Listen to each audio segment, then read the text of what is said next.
Në këtë edicion do të ndiqni. Avokatia Bokshi përmbylli vitin suksesshëm.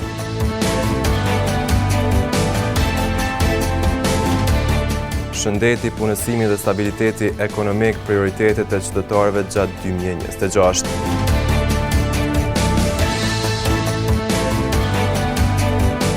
Mbeturinat në rrugën 14 qershori për skaj brigjeve të lumit Krena, shqetësim për banorët. Përshëndetje. Po fillojmë edicionin qendror të lajmeve këtu në televizionin Syri. Vitin 2025 Avokatura Bokshi ka përmbyllur shumë suksesshëm.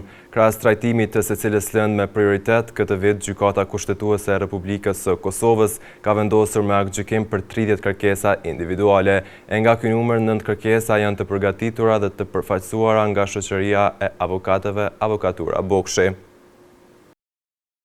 Gjykata Kushtetuese gjatë këtij viti ka nxjerrë gjithsej 30 aktgjykime, në të cilat në 30 raste ka konstatuar shkelje të të drejtave kushtetuese për parashtruesit e kërkesave. Nga këto raste, 9 janë përpiluar nga Avokatura Bokshi, çka përfaqëson një sukses të veçantë për këtë zyrë avokatie. Sipas avokatit Ylli Bokshi, ky është një rezultat jashtëzakonisht i rëndësishëm dhe dëshmi e punës profesionale të kësaj avokature. Gjykata Kushtetuese si vjet ka vendos me 30 aktgjykime, domethënë në 30 raste ka vendos që ka shkelje kushtetuese për ata persona që kanë parashtruar kërkesa. Po si suksesi avokaturës tonë ose shoqërisë Avokatura Bokshi SHPK është se 9 prej atyre janë të përpiluara nga ne. Është në aspekt kushtetues dhe gjykatës kushtetuese, ata gati 99% të kërkesave të parashtruara në gjykatë kushtetuese gati që refuzohen. Për një vet mu aprovu 9 kërkesa është jo është suksesi zakonshëm, po është i jashtëzakonshëm. Bokshi thekson se rastet për të cilat ka vendosur gjykata kushtetuese lidhen kryesisht me vonesat e gjata në procedura gjyqësore në gjykatat e rregullta. Gjykata kushtetuese ka vendosur që i është shkel qytetarëve këto drejta, edhe i ka detyruar gjykatat që me vendos sa më shpejt që është të mundshme, përkatësisht ju ka përcaktuar fatin se kur duhet me përfundu, edhe mi raportu gjykatës kushtetuese se a u përfundu apo jo raste. Ai shton se bëhet fjalë kryesisht për konteste pune, të cilat kanë zgjatur me vite të tëra, duke i cilësuar këto zvarritje si absurde dhe në kundërshtim me të drejtën për gjykim të drejtë dhe brenda një afati të arsyeshëm. Kemi rast kontesti punës që ka zgjat 10 vite. Ato janë raste urgjente, ku të shkelet një drejt nga marrëdhënia e punës, do të mulon gjitha punë tjera më kry. Është absurde me zgjat një kontesti punës për 10 vite. Pasi që është shkuar rasti me ankesën në gjykatë apelit, gjykata kushtetuese ka detyruar gjykatën e apelit që më vendos ja ka caktuar fatin, edhe pastaj sipas asaj kërkese gjykata kushtetuese, gjykata e apelit më njëherë ka vendosur edhe në afat arsyeshëm e ka vërtetuar vendimin e gjykatës shkallës parë. Nga Avokatura Bokshi bojnë të ditur se këto vite rëndisin këto arritje si suksesin kryesor të tyre profesional, pasi aktgjykimet kushtetuese sipas tyre nuk arrihen me formalizëm, por me arsyetim juridik të saktë. Kosova është në hap me klinikat dentare të Evropës. Kështu bëri të ditur stomatologu Pashk Shala në një nga emisionet të fundvitit në Top Radio. Derisa foli për nevojën e trajnimeve dhe avancimit profesional, stomatologu Shala foli edhe për pasionin e tij për shëtitjet në vendet të ndryshme, të cilat i ka shumë të shpeshta. Stomatologu Pashk Shala, si person një apasionuar pas udhëtimit, gjatë jetës së tij ka vizituar 42 vende, duke parë nga afër rëndësinë dhe kujdesin kushtuar shëndetit oral. I ftuar në emisionin e mëngjesit ama mirë këtu a atje, në televizionin Syri e Top Radio, doktori u shpreh se gjatë vizitave të tij në klinika të ndryshme, ka vënë re që Kosova është në hap me klinika tjera dentare në Evropë. Unë kam vizituar klinika dentare në SBA. Por e kam vizituar një klinik dentar dhe në New Delhi, në rrugë, që nxirret dhëmbëj aty në park. Por duke shiquar tani që ndryshimet globale kanë filluar edhe në Kosovë, jemi në hap në trend me klinika tjera dentare në Evropë, më të thonë se shumë pa klinika tjera jashtë kanë aparaturë më tepër se ne. Tu tutje, stomatologu Shala u shpreh se për të qenë ekspert i mirë duhen bërë trajnime të vazhduara profesionale jashtë shtetit për të sjellë në vend risit që ata përdorin. Se ne do mos për të qenë ekspert i mirë dush bërë trajnime të vazhduara, edukime të vazhduara profesionale në shtetet e perëndimit për të sjellë risit që ata i përdorin. Por prapë po them, unë para 20 vite kur kam shku herën e parë në klinikën kirurgjisë orale të Vjenës, kam thonë që unë karrierën ime profesionale do përfundoj pa arritur teknologjia në Kosovë. Pa më rri unë, kam menduar se s'do të kem. Çash larg do ka dokshë. Edhe larg kemi qenë fakt pas luftës më në 2005-ën. Po. Por çfarë afër jemi me ta se ne se dallimi është shumë i vogël. Ti falendëru zhvillimit dhe ndryshimeve globale. Mes tjera është doktori Shala tha se në Kosovë klinika dentare kanë investime shumë të mëdha, sidomos kur bëhet fjalë për interierin. Kemi alo, po. I kemi akoma. Po. Të gjithë ngasësit në komunikacionin rrugor duhet të jenë përgjegjës për kundërvajtjet e tyre të shkaktuara gjatë ngasjes.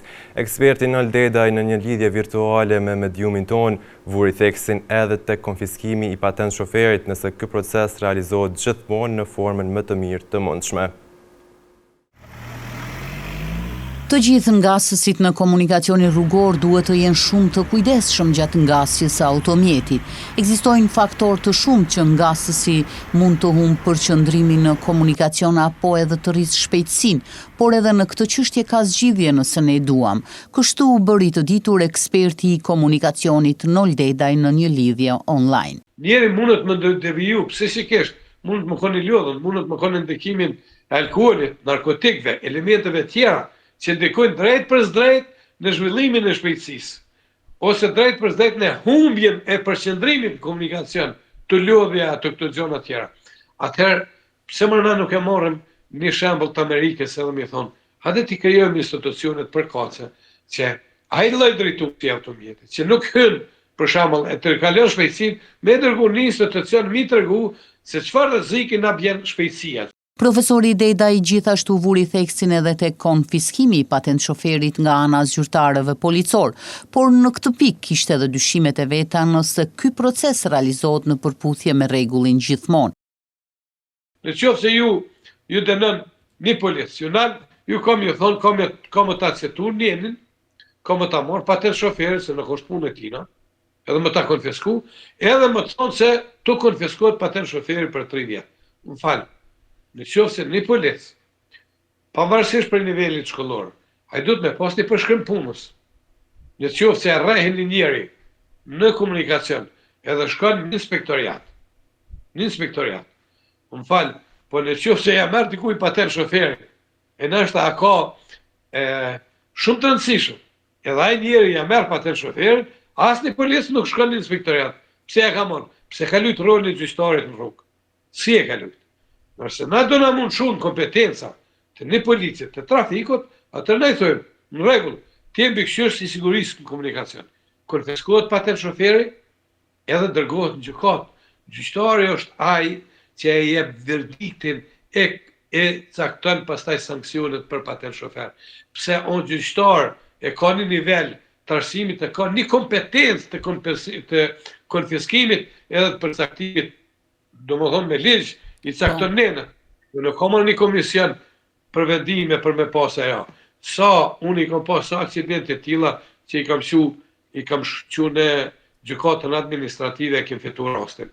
Ndërkohë eksperti i komunikacionit Dedaj derisa foli për vdekjet me fatalitet, duke ju referuar një studimi të realizuar nga doktor Basri Lenjani, tha se shumica atyre vdesin edhe për shkak të vonesës së ndihmës së shpejtë. Shumica prej tyre vdesin për shkak të mungesës së ndihmës së shpejtë profesionale flas. Derisa në shtetet e zhvilluara, autoambulancat shkojnë me një kohë rekord, pastaj janë helikopterët më sarrani të angazhuar, domethënë edhe transporti ajror, edhe që ato mjetet që intervenojnë në raste të tilla, unë po flas për aksidente, e kanë edhe sistemin e operimit brenda hapësirave intervenuese. Do të thotë edhe zvoglohet edhe numri i vdekurve në komunikacion. Por pavarësisht të gjithave, secili pjesëmarrës në komunikacionin rrugor duhet të jetë përgjegjës për veprimet e tij në secilin rast të shkaktimit të dëmeve në komunikacion, tha profesori Dedaj.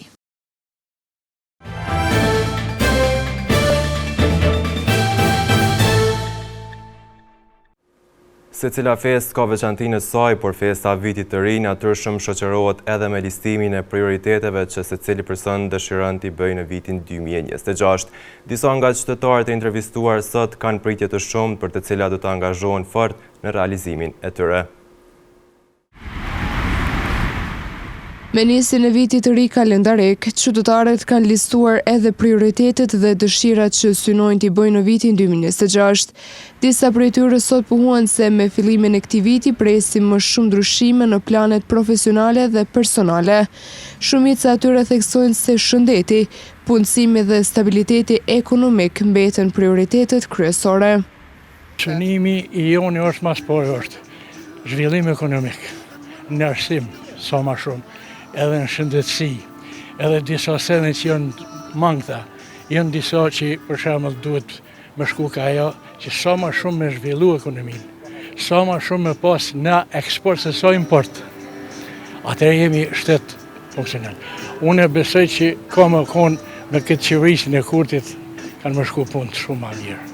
Edhe një urim juti për këtë fillim vit të ri. Urimi jam është kë, që çdo njeri i cili mendon edhe e don shtetin e vet, mos ta korsen vetveten. Se njeriu trupi nuk shkon domethënë e fundit, po vullneti. Çdo njeri që ka vullnet i arrit çdo qëllim.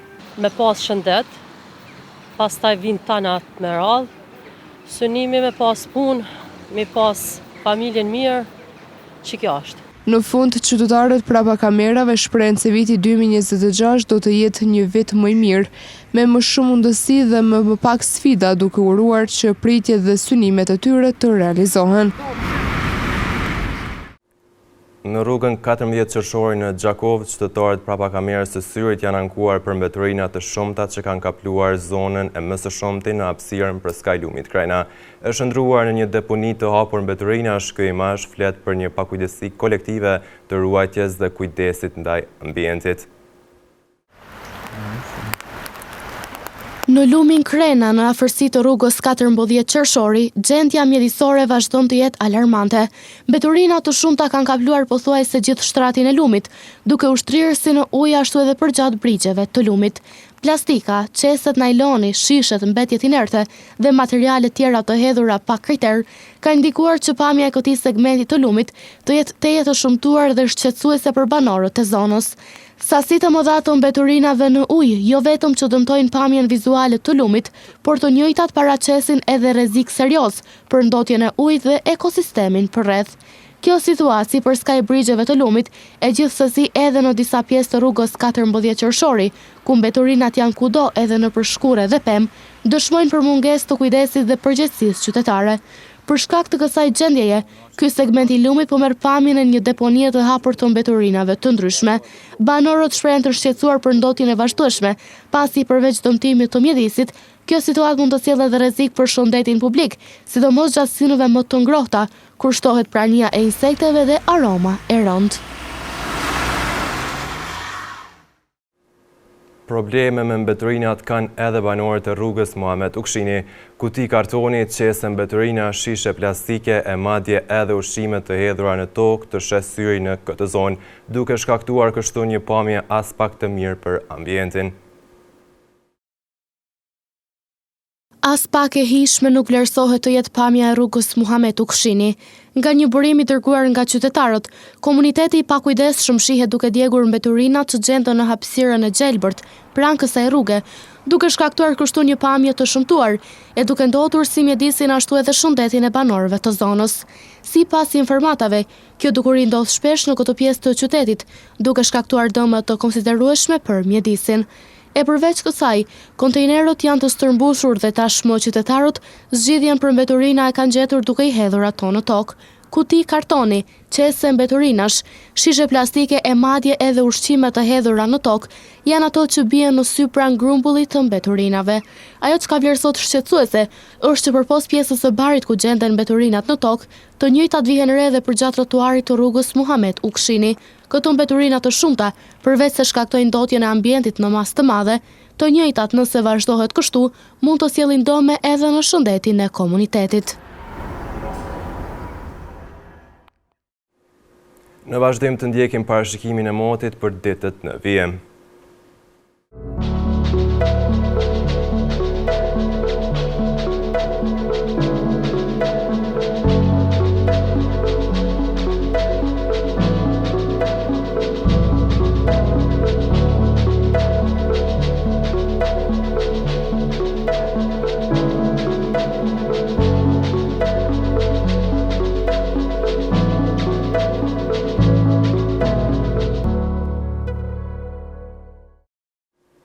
Para se të ndohemi të ndjekim edhe njëherë titujt kryesor të këtij edicioni.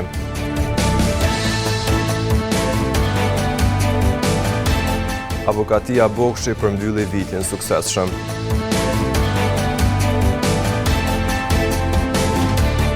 Shëndeti, punësimi dhe stabiliteti ekonomik prioritetet e qytetarëve gjatë 2026.